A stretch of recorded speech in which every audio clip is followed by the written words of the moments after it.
Masih bersama kami di Presisi Pagi, pemirsa Korlantas Polri resmi mencanangkan program nasional Indonesia menuju Zero Over Dimension and Overload atau ODOL yang dimulai dengan tahap sosialisasi sejak 1 Juni 2025. Program ini dilaksanakan dalam 3 tahap meliputi sosialisasi, peringatan, dan penegakan hukum. Kabag Ops Korlantas Polri Kombes Pol Aris Syahbudin menegaskan pendekatan langsung dilakukan kepada pengemudi, pemilik kendaraan, dan pengusaha angkutan. Komunikasi juga dibangun dengan BUMN dan pelaksana proyek pembangunan untuk menghentikan penggunaan kendaraan yang tidak sesuai aturan. Sosialisasi terhadap kendaraan overload overdimension ini dilakukan pada 1-30 Juni 2025. Memasuki tahap peringatan pada 1 hingga 13 Juli 2025, kendaraan yang melanggar akan didata dan diberi stiker peringatan. Tahap penegakan hukum dimulai 14 Juli, bertepatan dengan Operasi Patuh 2025, melalui penindakan serentak di seluruh Indonesia. Jadi ini Pak Wamen, Pak Ibu dan sekalian Pak Ibu, bahwa mulai tanggal 1 kemarin, kita melaksanakan kegiatan sosialisasi, dan ini saya minta cukup lama, 1 bulan. Jadi sosialisasi yang dilakukan bukan hanya sosialisasi yang bersifat kita pendekatan. Kemudian setelah 1 bulan nanti di tanggal 1 sampai dengan tanggal 13 Juli kita akan melaksanakan kegiatan peringatan. Dan di tanggal 14 sampai dengan tanggal 27 baru sudah koordinasi dengan Samapol bahwa kita merubah tanggal pelaksanaan operasi patuh dan juga timeline-nya serta sasaran yang akan kita lakukan. Data kendaraan pelanggar akan diperbaharui melalui pemetaan intelijen lalu lintas dan diintegrasikan ke Kementerian Perhubungan dan Samsat untuk pengawasan uji KIR dan perpanjangan STNK. Dalam operasi ini, penindakan akan didukung dengan ETLE, alat timbang seperti weight in motion, jembatan timbang, dan timbang portable di titik strategis. Dari Humas Korlantas Polri melaporkan untuk Polri TV. Sebagai bentuk implementasi arahan pimpinan Polri tentang peran strategis kepolisian dalam mendukung ketahanan pangan nasional, Kapolda Kalimantan Tengah Irjen Pol Iwan Kurniawan menegaskan bahwa seluruh jajaran Polda Kalteng mendukung program ketahanan pangan pemerintah Republik Indonesia demi mewujudkan kesejahteraan masyarakat Provinsi Kalimantan Tengah. Saya Kapolda Kalimantan Tengah, Irjen Pol Iwan Kurniawan SIK MSI, beserta seluruh jajaran Polda Kalteng menyatakan komitmen penuh untuk mendukung program ketahanan pangan yang menjadi prioritas Bapak Presiden Prabowo Subianto. Sebagai bagian dari upaya tersebut, kami turut mendorong pengembangan produksi jagung melalui proses bisnis yang terintegrasi, sinergis, dan berkelanjutan. Inisiatif ini kami harapkan dapat menjadi penggerak sektor ketahanan pangan lainnya, membuka lapangan kerja baru, mendorong pertumbuhan ekonomi daerah, serta meningkatkan kesejahteraan masyarakat Kalimantan Tengah.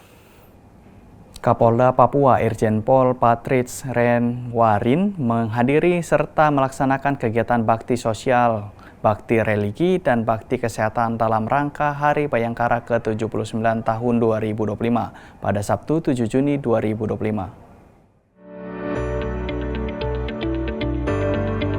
Kapolda Papua menyampaikan bahwa alasan dirinya datang ke Pulau Yarsun adalah karena dulu semasa ia menjadi Kapolres Army dan menjabat sebagai Kapolda Papua belum diberikan kesempatan untuk berkunjung ke Pulau Yarsun.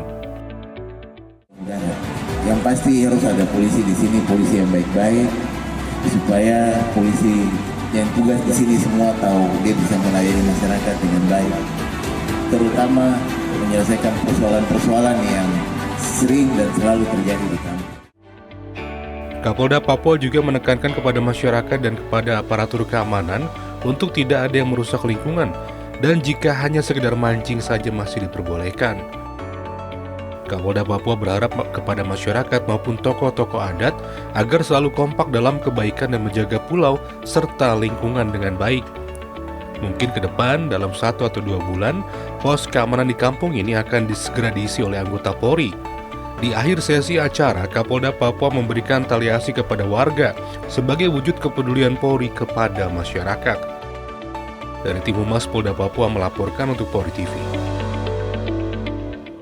Pemirsa, Kepolisian Daerah Kalimantan Selatan pada Selasa 10 Juni 2025 pukul 11 WITA menggelar kegiatan groundbreaking atau peletakan batu pertama pembangunan Gedung Presisi 3 Direktorat Reserse Kriminal Khusus atau Ditreskrimsus Polda Kalimantan Selatan. Acara ini dilaksanakan di area lahan Mapolda Kalsel, Banjarbaru. Assalamualaikum warahmatullahi wabarakatuh. Selamat siang, salam presisi. Dengan saya Bribda Pramuda Tamami, pada hari ini Selasa tanggal 10 Juni tahun 2025, Polda Kalimantan Selatan melaksanakan kegiatan groundbreaking pembangunan Gedung Presisi 3 di Ditreskrimsus Polda Kalimantan Selatan di Mako Polda Kalimantan Selatan. Mari kita saksikan liputannya. Prosesi peletakan batu pertama dipimpin langsung oleh Kapolda Kalimantan Selatan, Irjen Pol Rosyanto Yuda Hermawan, didampingi Wakapolda Kalsel, Brigjen Pol Golkar Pangarso Raharjo Winarsadi, Irwasda Polda Kalsel Kombes Pol Noviar, para pejabat utama Polda Kalimantan Selatan serta Bupati Balangan Abdul Hadi. Pembangunan Gedung Presisi 3 Ditreskrimsus ini didanai melalui hibah dari pemerintah Kabupaten Balangan sebesar 18 miliar 200 juta rupiah.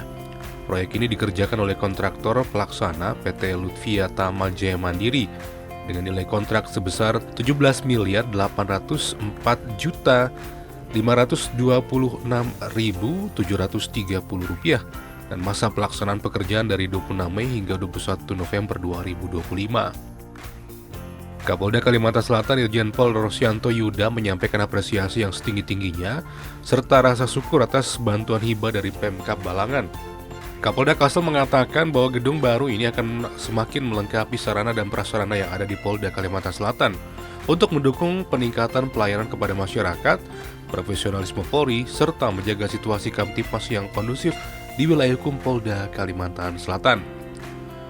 Kapolda Kalimantan Selatan juga menyampaikan ucapan terima kasih kepada Bupati Balangan beserta jajaran SKPD, tokoh masyarakat dan seluruh masyarakat Kabupaten Balangan atas partisipasinya dalam membantu pengembangan fasilitas Polda Kalimantan Selatan. Sementara itu Bupati Balangan Abdul Hadi mengungkapkan rasa syukur dan bangga dapat berkontribusi dalam upaya melengkapi sarana dan prasarana di Mapolda Kalimantan Selatan.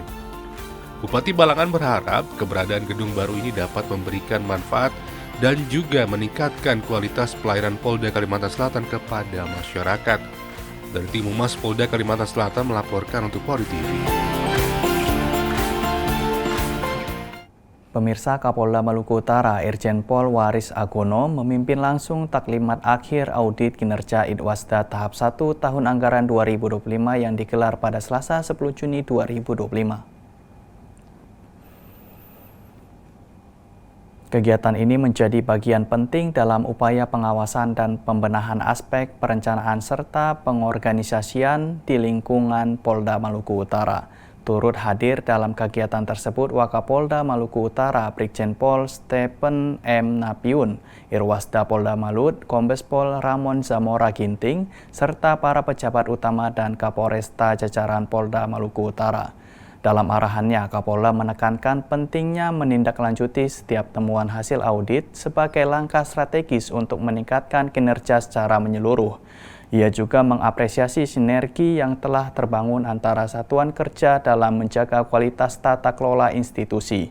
Kegiatan audit ini diharapkan dapat menjadi sarana evaluasi sekaligus mendorong perbaikan berkelanjutan demi terciptanya pelayanan kepolisian yang profesional dan terpercaya di wilayah Maluku Utara.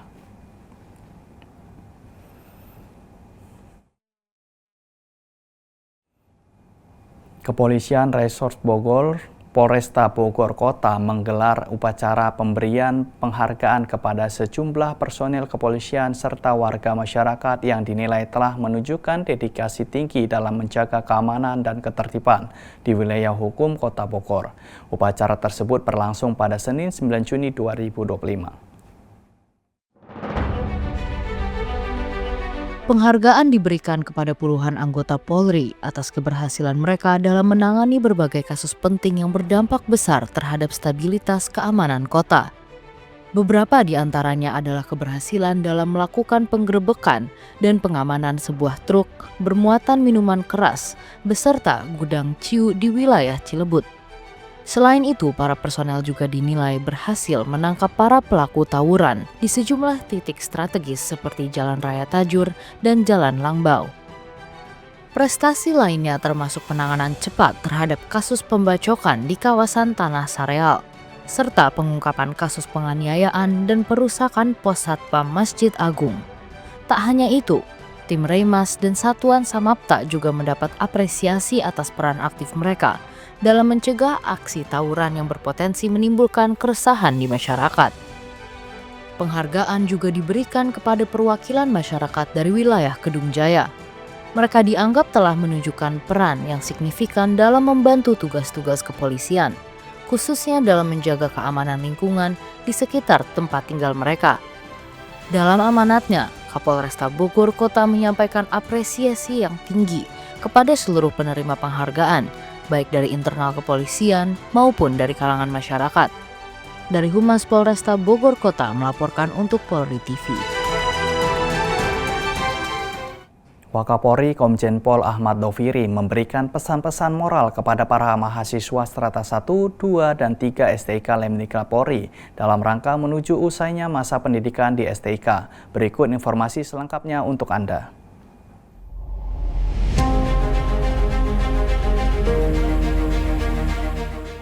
Dalam kegiatan pembekalan pejabat utama Mabes Polri kepada mahasiswa Prodi S1 Angkatan ke-82, Program Pendidikan Pasca Sarjana S2 Angkatan ke-13, dan Program Pendidikan Pasca Sarjana S3 pada 10 Juni tadi, Wakapolri Komjen Pol Ahmad Doviri menyampaikan peran-peran kepolisian yang harus diemban dalam meningkatkan kesejahteraan masyarakat sekaligus mendukung terwujudnya program Astacita Presiden Republik Indonesia.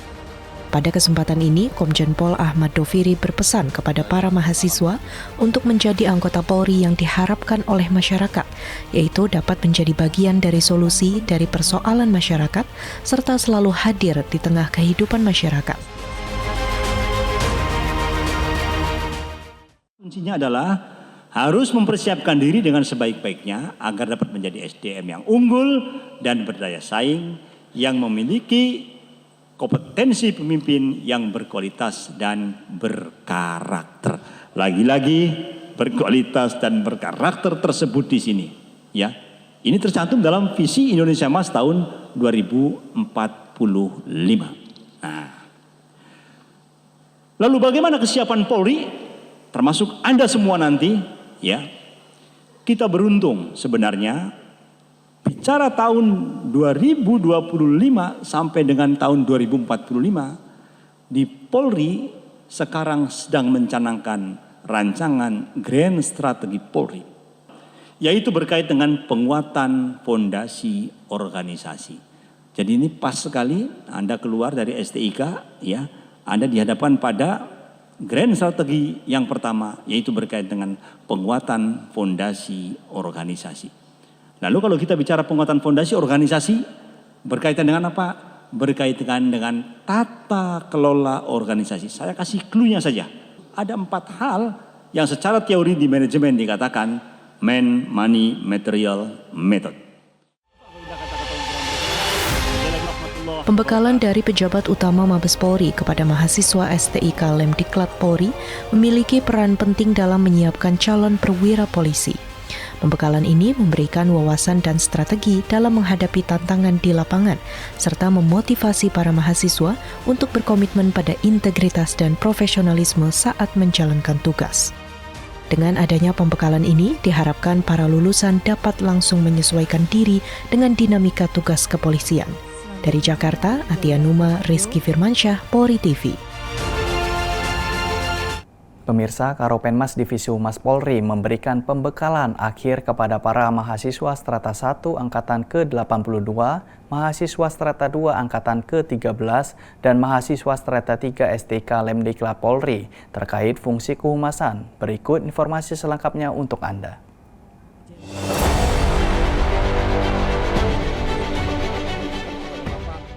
Dalam kegiatan pembekalan akhir kepada para mahasiswa Strata 1 Angkatan ke-82, mahasiswa Strata 2 Angkatan ke-13, serta mahasiswa Strata 3 STIK Lemdiklat Polri yang dilaksanakan pada 10 Juni 2025.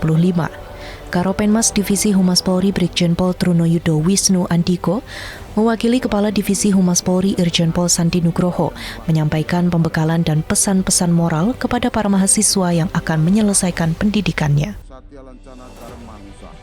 Pada kesempatan ini, materi yang disampaikan terkait dengan pemahaman dalam membentuk peran kehumasan sebagai identitas dan simbol sosial, serta menekankan kepada para mahasiswa bahwa setiap anggota Polri mengemban tugas dan fungsi kehumasan yang harus dilaksanakan dalam mensejahterakan masyarakat. Dalam hal ini, khususnya dalam mendukung program Astacita Presiden Republik Indonesia. Selain itu, Brigjen Pol Trunoyudo Wisnu Andiko juga memberikan pesan kepada para mahasiswa agar dapat menjalankan fungsi kehumasan untuk hal-hal yang positif, serta menjadi anggota Polri yang berprestasi.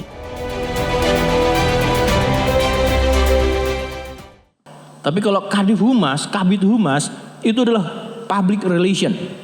Banyak hal di situ ada media handling, media monitoring, media relation. Ini perlu paham dulu. Semuanya paham. Makanya Pak Kapolri di sini menyampaikan maknanya dari perkataan Pak Kapolri pada saat Rakernis Humas, kita tuh sebagai bridging kepada masyarakat. Kita ini penyambung hubungan masyarakat. Jadi jangan sampai terputus apa yang menjadi kebijakan Polri, apalagi belum hal-hal yang bersifat disinformasi, misinformasi, kemudian kita tidak menjelaskan. Bridgingnya kita, termasuk rebranding tadi dan marketing kinerja kepolisian. Ini harapannya, seperti suatu radio itu terus didengarkan oleh masyarakat tentang Polri ini. Ya, yang pertama, media adalah salah satu sumber utama informasi bagi masyarakat.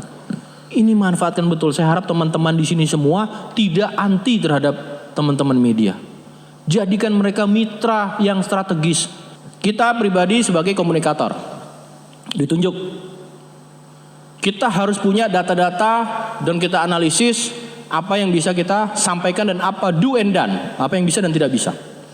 Harus berkualitas ini. Tak terbantahkan melalui apa? Scientific. Ya, memadukan antara administrasi, konvensional dan keilmiahan, otomatis hasilnya bisa dipertanggungjawabkan kalau kita scientific. Oke, jadi bahan. Komunikator, konten. Sekarang kanalnya. Gunakan kanal yang tepat.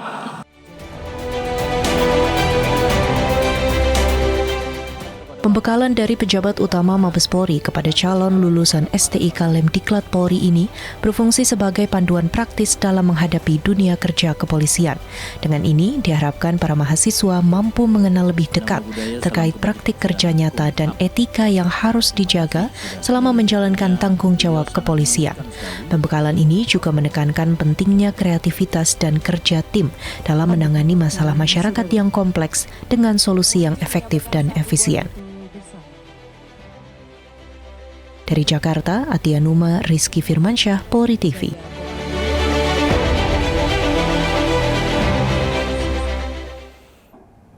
Pemirsa, tetaplah bersama kami, Presisi Pagi akan segera kembali.